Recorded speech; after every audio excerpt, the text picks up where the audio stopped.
देखिए ये सब पे यहाँ है जम्मू कश्मीर के हालात, बल्कि पूरे मुल्क के हालात, सरहदी इलाका जो भी हैं, चाहे वो जम्मू कश्मीर में हो, पंजाब, राजस्थान वगैरह।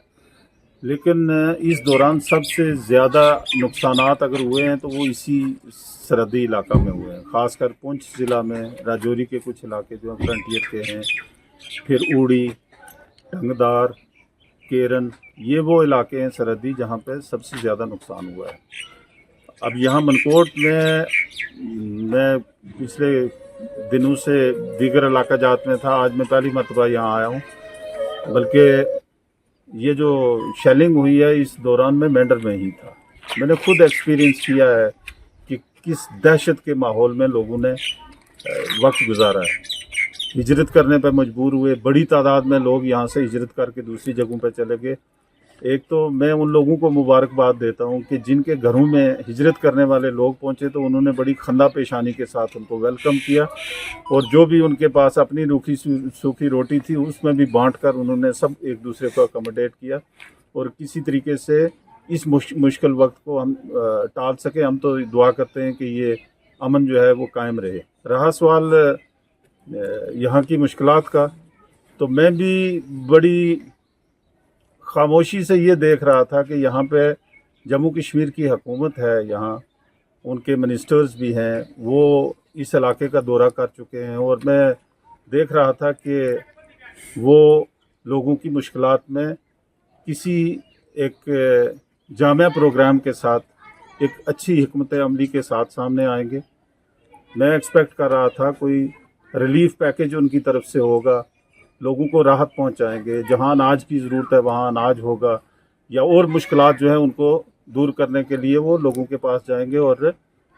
एक ज़िम्मेदार हुकूमत होने का फरीज़ा अंजाम देंगे। लेकिन मैं देख रहा हूं कि यहाँ कुछ उस तरह का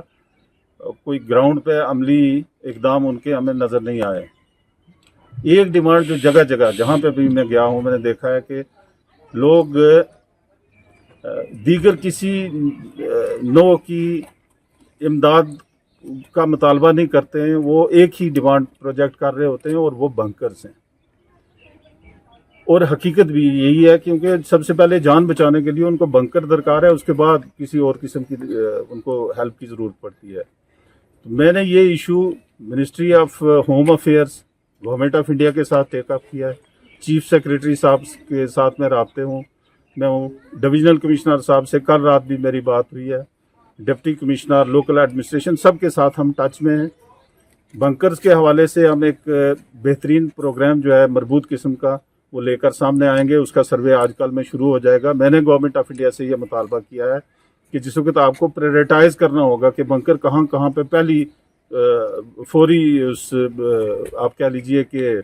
इमरजेंसी की सूरत में, मसलन एक साथ तो अगर हम देखें तो पूरे का पूरा ये खिता ऐसा है जहां हर घर को बंकर की ज़रूरत है। यहाँ इस डिस्ट्रिक्ट पुंछ का कोई ऐसा घर नहीं है जो गोलाबारी की जद में ना आ सकता हो, लेकिन फिर भी जिस वक्त प्रायोरिटाइज करना है कि सबसे पहले मुश्किल में कौन लोग हैं, उनको कैसे आप आइडेंटिफाई करेंगे। तो मैंने गवर्नमेंट से ये कहा है, डिविजनल कमिश्नर से ये कहा है, चीफ सेक्रेटरी को बल्कि मैंने खत लिखे कि जिस वक्त आप सर्वे करें तो सबसे पहले आपने फोकस करना है कि जो हमारी फौजी तनसीबात के गिरदोनवा की आबादी है, जो हमने ये देखा है कि इस बार सबसे ज्यादा जद में आई हैं, उनको आपने सबसे पहले रखना है प्रायोरिटी नंबर 1 पे। सबसे पहले उनको कवर करें, उसके बाद फिर रफ्ता रफ्ता जिस कदर भी हमारे पास वसाइल होंगे या जितनी भी सूरत के साथ हम काम करेंगे, हम सब मिलके उसके ऊपर काम करेंगे। गवर्नमेंट ऑफ इंडिया, और ये गवर्नमेंट ऑफ इंडिया का डोमेन है, जम्मू कश्मीर की गवर्नमेंट। यहाँ के चीफ मिनिस्टर को मैं 2 दिन पहले सुन रहा था, वो पुंछ का दौरा करने के बाद जब श्रीनगर में जाके किसी अखबारी नुमाइंदे से बात कर रहे थे तो वो कह रहे थे जी मैं गवर्नमेंट ऑफ इंडिया से मुतालबा करूंगा कि वो इंडिविजुअल बंकर्स दें। तो एक चीफ मिनिस्टर की ये हालत है, ये काम तो मैं भी कर सकता हूं, बल्कि मैं समझता हूं कि मैं चीफ मिनिस्टर से ज्यादा बेहतर अल्फाज में, ज्यादा